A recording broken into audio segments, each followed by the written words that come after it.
আজকের মেকওভারে তোমরা দেখতে পাবে কালার ছাড়া, কোনো ইন্টেরিয়র ছাড়া সাধারণ একটা স্পেসকে কিভাবে মনের মতো একটা জায়গায় পরিণত করে। আজকের মেকওভারে তোমরা আমার অনেকগুলো ডিআইওয়াই দেখতে পাবে, যেগুলো আমি পুরনো জিনিস আর ফেলে দেওয়া জিনিস দিয়ে তৈরি করেছি।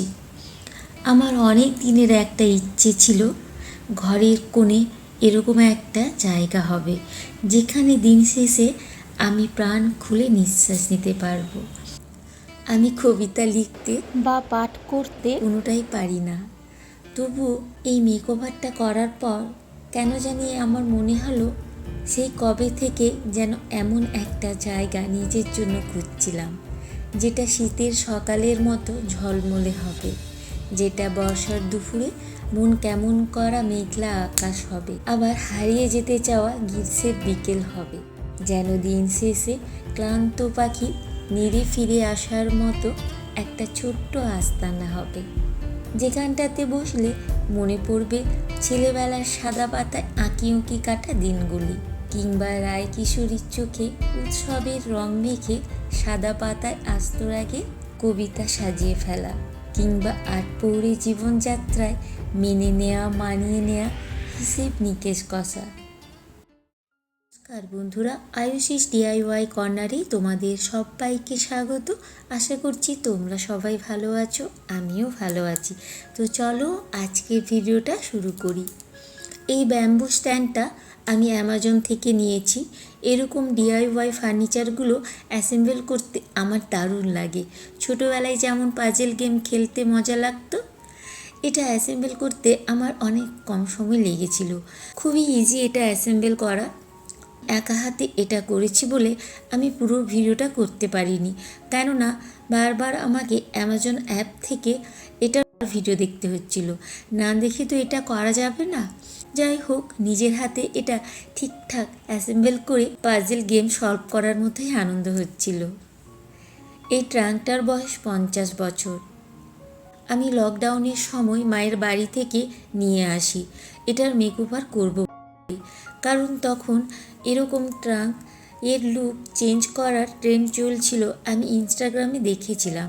তাই বাড়িতে আনার পর দেখলাম ট্রাঙ্কটার অবস্থা খুবই খারাপ, খাটের নিচে রেখে দিলাম পরে করব বলে, যেহেতু চোখের সামনে ছিল না। আস্তে আস্তে ওটা মেকওভার কথা প্রায় ভুলেই যায়। তবে এখানে আসার পর ট্রাঙ্কটা রাখার খুব সমস্যা হচ্ছিল, কারণ এই ফ্ল্যাটে এমন কোনো বেড নেই যার নিচে এটা রেখে দেওয়া যাবে। তাই সারাক্ষণ চোখের সামনে কখনো এই রুম তো কখনো ওই রুম ঘুরছে। শেষে ভাবলাম না, আর ফেলে রাখলে হবে না, এটার লুক একটু চেঞ্জ করতেই হবে। আমি এটার নিচে 4টে প্লাস্টিকের স্ট্যান্ড লাগিয়ে দিয়েছিলাম। তোমরা দেখতেই পাচ্ছ আমি এটা প্রথমে একটা আলাদাই কালার করেছিলাম। আসলে আমি ভেবেছিলাম যে প্লান স্ট্যান্ডটা ছাড়া আর কোনো কিছুই পারচেস করব না। আমার কাছে যে কালারগুলো আছে ওগুলো দিয়েই করব, কিন্তু ওয়াটার কালার দিলে ট্রাঙ্কটা আরও বেশি খারাপ হয়ে যাচ্ছিল, আর কালারটাও আমার একদমই পছন্দ হচ্ছিল না, আর ভালো লাগছিল না। আমি ম্যাট ফিনিশের কালার করতে চাইছিলাম। অয়েল কালার যখন করব তাহলে স্যাটিন কালার নেব ভাবলাম, ওটাতেই স্টেনার মিশিয়ে কালার করব, কিন্তু দোকানে গিয়ে স্যাটিন কালার পেলাম না।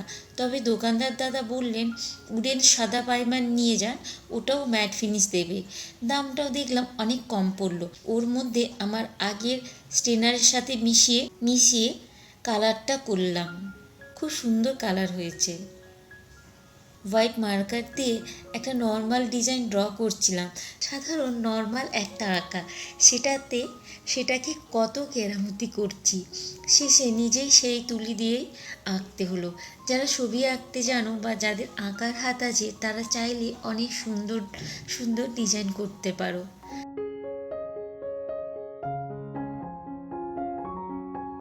এটা আমি একটা ওয়াল হ্যাঙ্গিং করছি। আমার কাছে যা কালার ছিল ওগুলো মিশিয়ে এভাবে ডিপ লাইট কালার বানিয়ে এভাবে কালার করে নিচ্ছি। এরপর দেখো আমি র্যান্ডম যা মনে আসছে তাই নকশা টাইপের করছি। খুবই জঘন্য, আলপনা যেগুলি দিতাম ওরকমই করছি। আমি এক এক সময় ভাবি আমি আঁকতে জানলে আমি কত কিছু করতে পারতাম। আমার মেকওভারগুলো সব আলাদাই হতো। যাই হোক, দেখো, আমি এটা বলার চেয়ে তোমরা এটা দেখে দেখে শিখে যাবে এটা আমি কিভাবে করছি।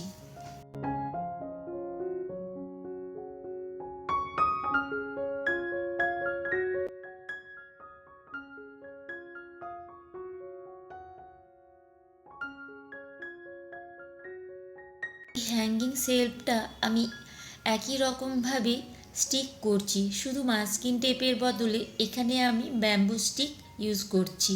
ফেভিকল আর গ্লু গান দিয়ে দুপাশে আইসক্রিম কাঠি এভাবে স্টিক করে নিচ্ছি। স্টাডি করার জন্য ভেতরে আমি আরও কিছু ব্যাম্বু স্টিক ঢুকিয়ে দিচ্ছি।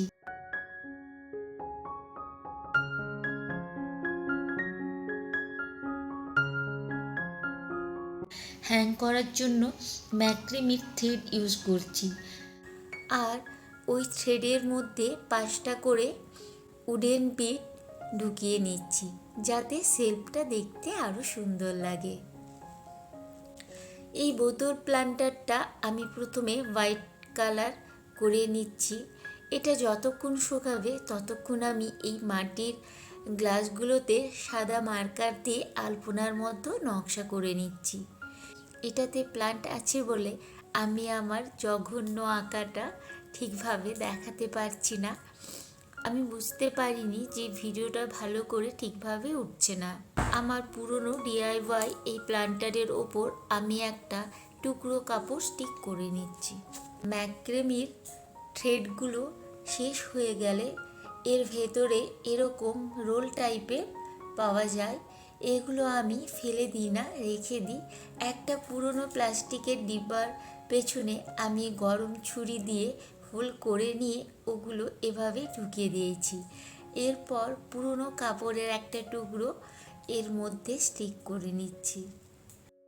পায়াগুলোকে কালার করে নিচ্ছি। বোতলটা শুকিয়ে গেলে ওর ওপর আমি এভাবে ট্যারা ব্যাকা গোল করে নিচ্ছি বিভিন্ন কালার দিয়ে। তারপর শুকিয়ে গেলে কালো মার্কার পেন দিয়ে এভাবে লতা পাতা ফুল এঁকে নিচ্ছি।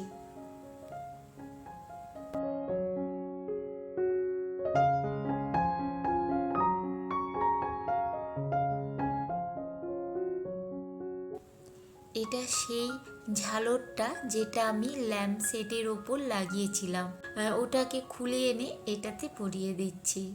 হোয়াইট কালারের প্লাস্টিকের এই প্যাঁচাটাকে একটু কালার করে নিচ্ছি। আমি যা কিছু কালার করি না কেন তার উপরে আমি ম্যাট ভার্নিশ লাগিয়ে দিই।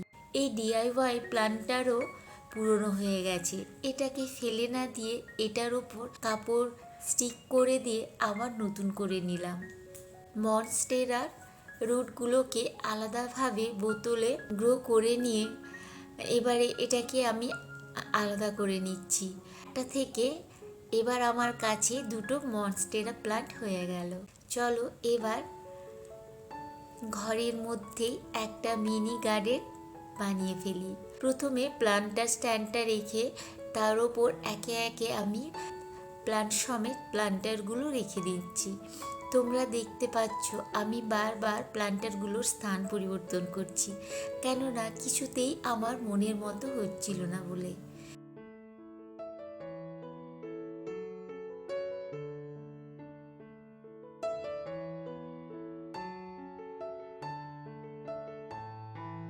এই ট্রাঙ্কটা আনার সময় শুভেন্দু খুব রেগে গিয়েছিল, কিন্তু এটা মেকওভার করার পর আমি যখন বললাম যে এটা টি টেবিলও অনেকে ইউজ করে, তখন এটা শুনে বলল তাহলে আরেকটা ট্রাঙ্ক কিনে। এখানে আমার একটা অন্য প্ল্যান্ট রাখার ইচ্ছে ছিল, কিন্তু এটা আমি কোথাও পাচ্ছি না।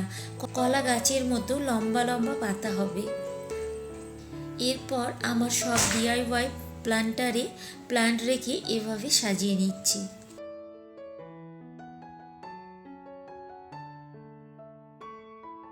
ড্রিল করব না বলে আমি এই দুটো ওয়াল হ্যাঙ্গিংগুলো খুবই লাইট ওয়েটের করেছি।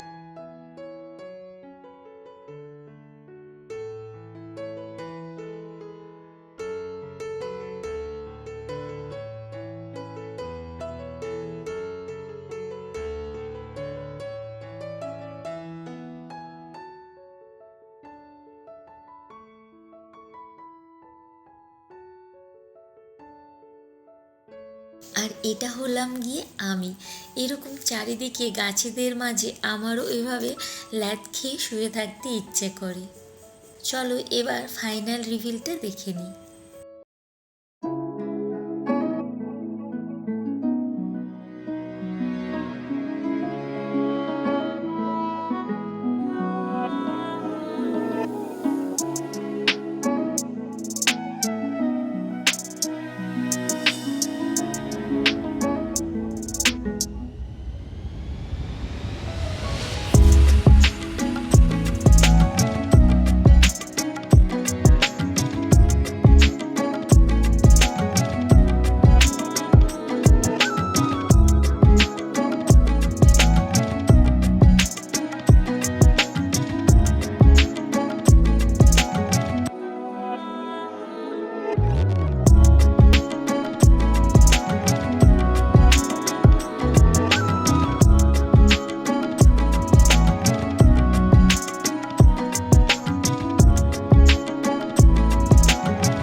প্রতিবারের মতো আবার বলবো, আমার এই ভিডিওটি যদি এত দূর পর্যন্ত দেখে থাকো তাহলে প্লিজ আমার চ্যানেলটিকে সাবস্ক্রাইব আর ভিডিওটিকে লাইক করে দিও।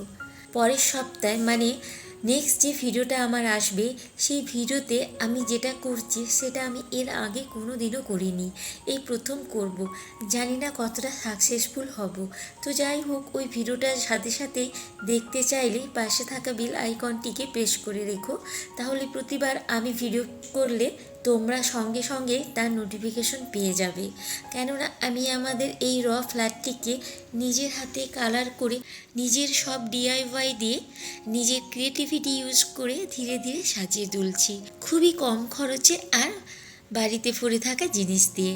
তো আজকের জন্য এটুকুই। পরের সপ্তাহে নেক্সট ভিডিওতে আবার তোমাদের সাথে আমার দেখা হচ্ছে।